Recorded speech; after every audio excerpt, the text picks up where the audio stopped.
What's up? Rib5678 here, and welcome back to Warhammer Mondays, and of course, playing another game of Total War Warhammer 3.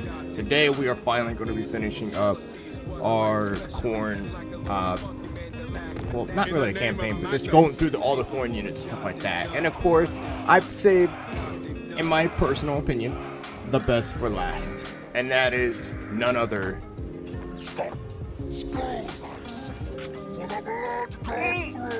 Yeah. Sorry. Whew. Sorry. Whew. Okay. Anyway, yo, this is such a cool fucking movie too. Oh, that is so metal. So anyway, but yeah, of course, we're playing as Skulltaker, which, in my opinion, again, yeah, dude, as I've said, he's probably the best like Khorne thing in the freaking game, honestly. Now, I say like funnest, but I find my fun in the Total War games when I'm like overpowered and all I have to do is destroy shit. Okay, that's why I love the Beastmen, like Torox's campaign so much. But Skulltaker here, man, dude, he legit is kind of the reason why Khorne got nerfed. I think Skulltaker actually got nerfed twice when he got released because he was so strong, which is, you know, kind of funny because, to be honest, this is mainly a player versus like AI kind of game, so it's like, who cares? But anyways, we got to keep the balance going, so let's go ahead and get into the lore of Skulltaker real quick. The Skulltaker is the Blood God's immortal champion, the greatest of all Khorne's chosen bloodletters.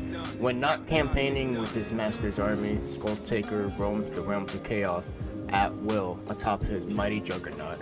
I'm not going to even try to pronounce that. He appears before fortress and strongholds, drawn by tales of martial prowess and rumors of mighty combatants who might offer some small challenge. When a foe foolish and foolhardy enough emerges, Skulltaker dismounts from his loyal steed, salutes the enemy with upturned blade, and charges forward to claim another skull in the Blood God's name. Once only did he suffer defeat at the hand of Sigmar. He still bears the scar and earned that day, and takes great pleasure in repaying the debt upon Sigmar's inheritors at every given opportunity. So yeah, man, so this guy has only been technically defeated, well, according to the lore here, once, by the almighty Sigmar, which is obviously like the main dude of the Empire, which we might do next, you know, because why not, you know, the humans and stuff like that, these guys are really cool. Actually, we have two human races, but we're not talking about Bretonnia for a while because, anyway, but yeah, but going back to the Skulltaker though,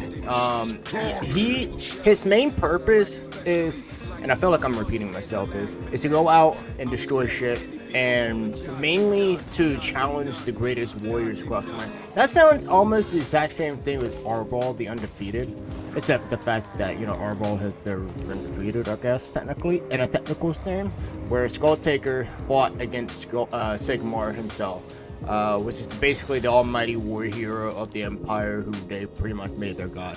Similar to Talos in the Elder Scrolls.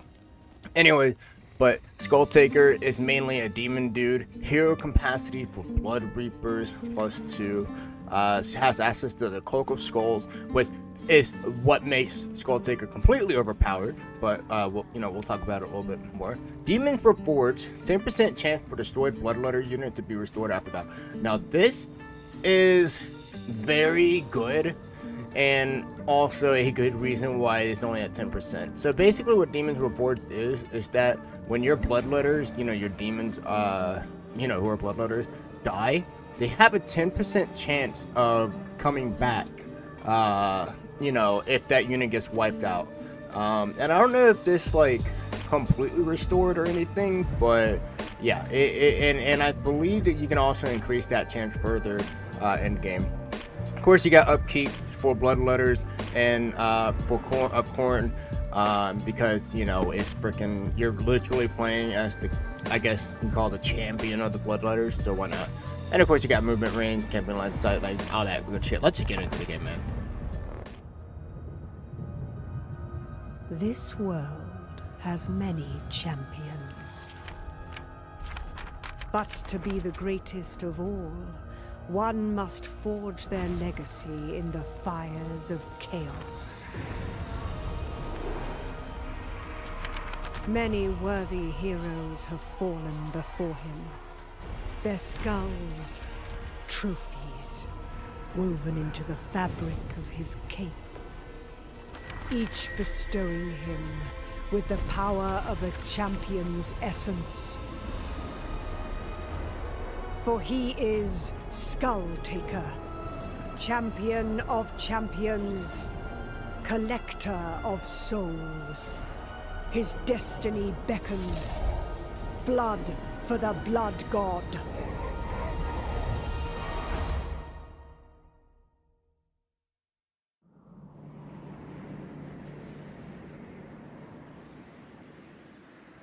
The skulls of vanquished champions adorn my vestments, and cede their strength to me.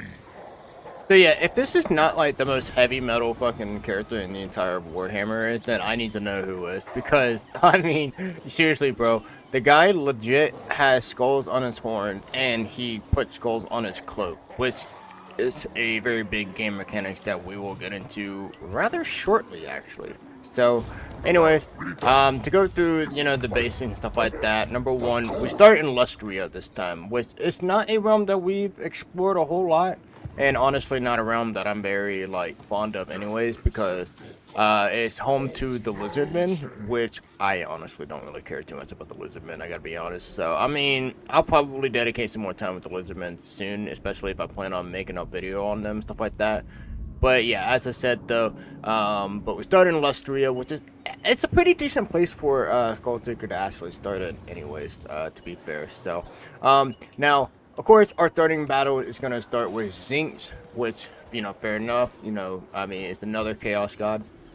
And once we eventually destroy Zinx, and of course, you know, take out the first two stronghold, then we'll basically capture this province. And then you're pretty much free to do wherever you want, which is another reason why I love this campaign too. I love not feeling like, man, I gotta go down here or I'm gonna, you know, bombed or go over here, stuff like that. Now, I do recommend that obviously you have another, yep, you have another legendary lord down here. So going after him to specifically get more of Champion's Essence is important. And I'll explain more about Champion's Essence once we unlock the Cloak of Skulls, which is pretty much, you know, the currency for the Cloak of Skulls. But yeah, once you you know, take this out and stuff like that, you might be like, all right, well, it's time to expand down here and keep going, you know. But there's one huge pain in the ass, and that is gonna be up here with the Cunty Bretonians.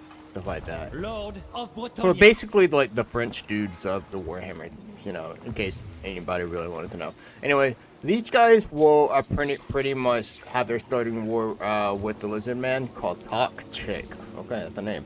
And it's gonna start going through these settlements, stuff like that. These guys will anoint war on you pretty early on, probably like right around the time you take out this settlement. And unfortunately, I believe that they're going to be making friends with another Empire unit, Marcus Wolfheart, which is another legendary lord and stuff like that. So, anyways, yeah, so I recommend, like, once you capture this, start marching your way up to here and try and take out the Frenchies and go to war with the Empire. Because Skulltaker, he's a pretty strong legendary lord, and of course, Coin being a very strong faction themselves, you shouldn't have too much issues taking them out. So, let's go ahead and might as well go ahead and do this. Get some more 10 skulls per turn. You get the Skull Throne, which I have mentioned has gotten a huge rework and is way better than the last time. In fact, I actually kind of forgot what the last one looked like. But anyways, now, of course, since we're going to be fighting a whole lot, especially in the first few turns, which is not, you know, unusual for corn units and stuff like that. Of course, I would probably go with, I mean, honestly, you can go with any of them. All four of these are really good. But I'm probably going to get Blood Host Summon. We'll have 2 additional units. Mainly because we're gonna be raising cities and relying on doom stacking a bunch of armies together and stuff like that. Especially since we're gonna have to go against a legendary lord up here and a legendary lord right here. I believe that's a legendary lord. Again, I hardly ever play Bretonians, so you know I really don't pay attention to them anyways. So, we have Unholy Manifestation, but we really don't need to worry about it. So we're gonna go ahead and see if the technology now, as I mentioned before too, Skulltaker gets a bonus in campaign movement range. Does he have something like that in the beginning? Yes, he does. Oh wait, but that's for Blood Host, so I'll go ahead and go back to the pillars actually. So, oh, there we go. Demon Reforged. So this is another thing I mentioned. So Skulltaker starts off with a 10% chance of Demon Reforged, which is again, if a demon unit gets destroyed, they have a 10% chance of coming back. Well, this will boost it to 15% chance, which is pretty good. This way to slaughter. All right. Well, let's just get into it, man. I mean, why wait?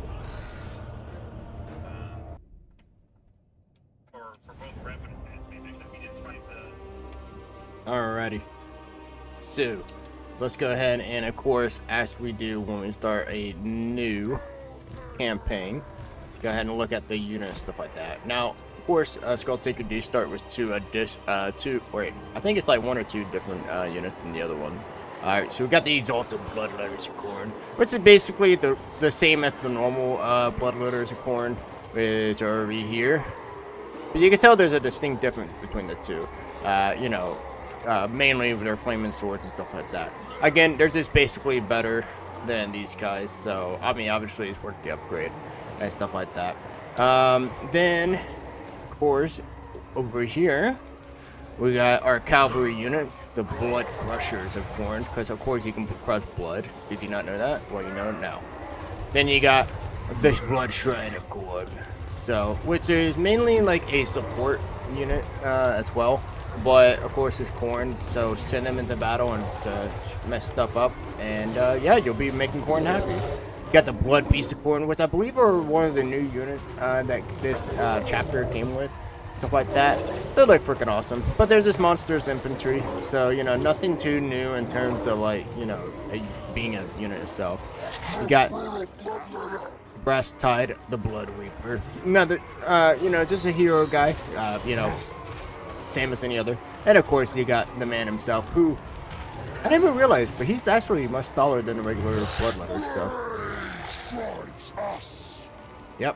So, and of course you got his freaking Cloak of Skulls, so it's so awesome. It's so cool. But anyways, yeah, so now one thing about Skulltaker that makes him just different from Scarbrand, besides almost everything else, you know, hint the size and all that stuff, is the fact that Skulltaker is mainly meant for melee combat, meaning that oh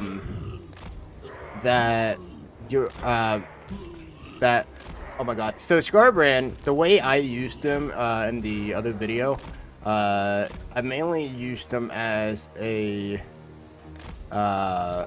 chariot unit, you know, because his charging attack is just so freaking good that you know, that's just how it's you'd be a fool if you know it and you just don't want to use it. That, or you just be lazy, which I mean I totally understand. Because like sometimes when I'm playing this game, man, I just feel lazy as well. So, but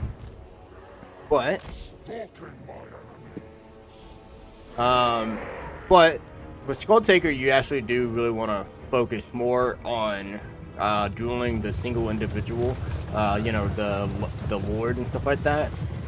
Because again, that's just what he's actually meant to be for, you know.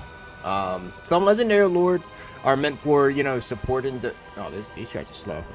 Meant to be like more for support.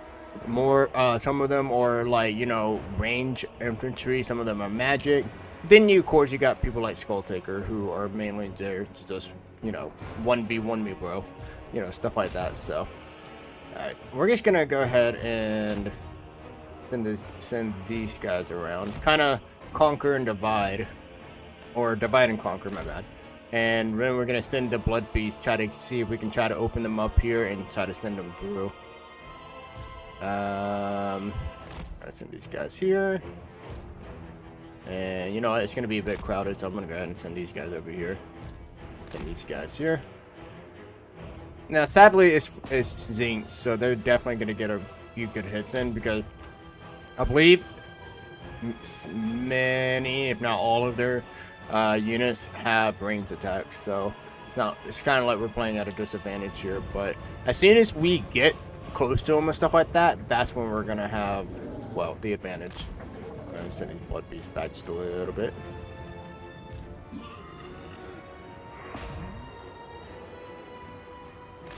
Why does it want to go up there first? Come on, man. Alright. There we go. Finally getting a range.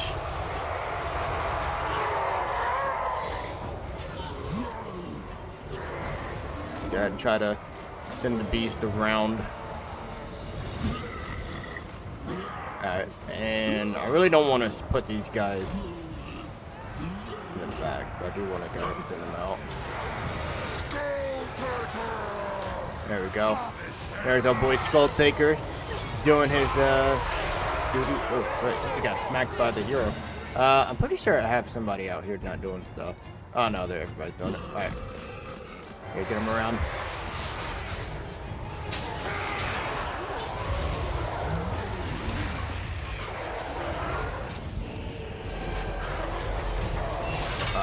Where's Skulltaker? There he is. At least he's pretty recognizable, knowing like where he's gonna be and all that stuff. Honestly, I wouldn't put it past the devs too if they made it to where Skulltaker has a better chance of like decapitating heads and stuff like that, and then like when he's killing dudes. You know, since that's his little gimmick at all.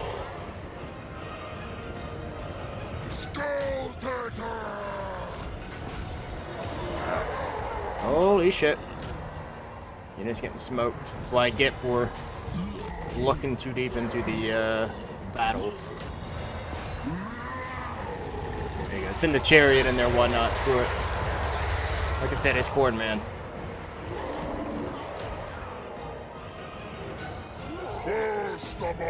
Alright. So, one thing that is kind of crazy that Skulltaker can do is that we have a special ability to where we can prevent targets from running away. So like, for instance, he's retreating right now. We put this on him and he's forced to stay there. And then we also go ahead and put this hex on the target, which reduces his defense and armor. Mainly he's gonna die, well, should be right about now. What up? Skulltaker, can you there you go, thank you. Nope, come on, one more hit out of it. Okay, really one more hit. Come on, nope, you missed. Up, hand, he's right behind you. Go, yep, he's right there. Go get him. Nice. And there you go, and now his head has been chopped off. So, like I said, it really wouldn't surprise me if Skulltaker actually has like a little secret function where, you know, when he's killing stuff, that they have an increased chance of having their heads cut off. So, and alrighty, so of course, well, you know, honestly, since we're gonna be fighting a whole lot, I'd rather just go ahead and get armor replenishment rate. There you go. Kill him. The acquisition of lands is the surest path to supremacy in war. Yes, sir. Thank you very much. Alright, anyways, so we're gonna go ahead and get Route Marcher and Blood Feast. Now, when I'm leveling up Skulltaker, what I just go ahead and do is, of course, get the casualty replenishment rate, because I mean they're really good. Plus, you know, obviously, if you lose or you mess up, stuff like that, at least the wound recovery time will come back, you know, one faster. And you know what, you might as well get this one too, because then you get an additional 3% chance plus whatever else comes after upgrading that to do it. But then, of course, once you get all the healthy stuff and stuff like that, go ahead and just I just massively start boosting up Skulltaker himself, because you can really make him super brutal to play against, Especially once we go into the Cloak of Skulls, okay? I feel like I haven't actually expressed how insane he can be. Now, of course, also another amazing thing too is that we automatically get one of the regiment's renowned, which is like very special unit, and we can instantly recruit them. No battle offered. And then we're gonna go right ahead into the next battle. Sadly enough, though, we are not in range to. Actually, hold up. You know what? Let's go ahead and do this on Skulltaker. Go ahead and do that. I'm doing something brand new, so this is probably really dumb. Let's go ahead and auto resolve. There we go.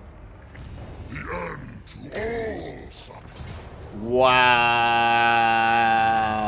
Yo, that's crazy. I just discovered something brand new that we can do. I mean, yo, that's actually kind of crazy, though. So, anyways, of course, after we get our settlement, then we can choose what to do with it. I'm going to stack up my armies, because why not? Well, it's because with the Skull Throne, we went ahead and got the buff that will have 2 additional units in a Blood Host army. So, there we go. So, oh my god, this one comes with a freaking Skull Cannon. That's amazing. And a Soul Grinder? What? That's so big. Oh, that's so crazy. Yo, okay, I can't say this is the best way to start, but I think every time I play Skulltaker now, I'm definitely gonna do that. So just get here. You can't reach here, then just go ahead and fight yourself, and then, oh my god, that is amazing. Alright, well, that's even more, and look at how, oh my god, he's already level 5. What? Alright. Let's do this, do that. And boom. Oh my god. This is amazing. That's so crazy. I always discover something new like when I'm playing Total Warhammer 3. And that is definitely like something that just, oh my god, it's got to. Alright. So we can't really do anything else now, considering that's just the first turn. But again, our next move is to go down here and pretty much destroy this. And once we take out this area, we'll finally unlock the Cloak of Skulls, and then we'll finally see Skulltaker's full potential. Alrighty, well, let's go ahead and just end this guy's day and stuff like that. He knows he's fucked, man. And it's kind of funny too. I feel like usually this would be the time where, like, you know, they would want to start offering doing peace treaties and stuff like that. I mean, it wouldn't have mattered, but I mean, just saying that. I think at this point, they would have wanted to be like, hey, can we be friends? I'll be like, nope. And I got extra freaking blood letters, by the way. Like I said, I just freaking stacked this bitch up. Why not? And there we go. And then it is not a settlement battle, but I'm going to go ahead and auto-resolve this, and it's going to be so easy. Like I said, man, like, Skulltaker is going to be quite easy to play as. So you'll have no problem. Now, this is where actually you want to go ahead and start jumping the gun here. Get another thing. Oh my god, Skulltaker already gets his freaking mount. That's amazing. So he gets a damn motorcycle because, I mean, why the hell not? He's awesome. And I think that is pretty much everything you want to go for. Oh, we want to get this one real quick. Campaign movement range. You know what? We might as well. It's going to be so easy to get. So we'll get that, and then we go ahead and get extra movement range, and then we'll start boosting Skulltaker. Corn's champion! Alright. So again, as I said, this is kind of where you want to start jumping a little bit and start hauling ass over here, because your settlement right here is going to be pretty defenseless. And I say our settlement, it's going to be our settlement at some point, one way or another. But yeah, it's either going to be this douche or wait, hello? Oh, there you are. Wait, what are these guys? Oh, that's so weird. Wait, are you telling me that these guys are actually losing? The Bretonians are losing. That is Wait, hold on. I have to see this. Oh, that is so crazy. Okay, never mind. Yo, usually the Bretonians would be like steamrolling these dudes and getting like boom, boom, and all that stuff. You know, start, you know, basically making their territory. These guys are slowing down. So again, as I've said, I would start force marching and start hauling ass and taking out basically this territory over here. And of course, after wherever you want to go after that, it's up to you. You'll probably end up fighting Marcus Wolfheart as well. So you might as well just go for these and just try to take the entirety of Lustria, because why not? Korn demands it. He wants the damn blood, and he doesn't care whose blood it's gonna be. But anyways, I think I'm gonna go ahead and end the episode here. I know feels like a pretty short episode, stuff like that, but we've done Korn like 4 times now.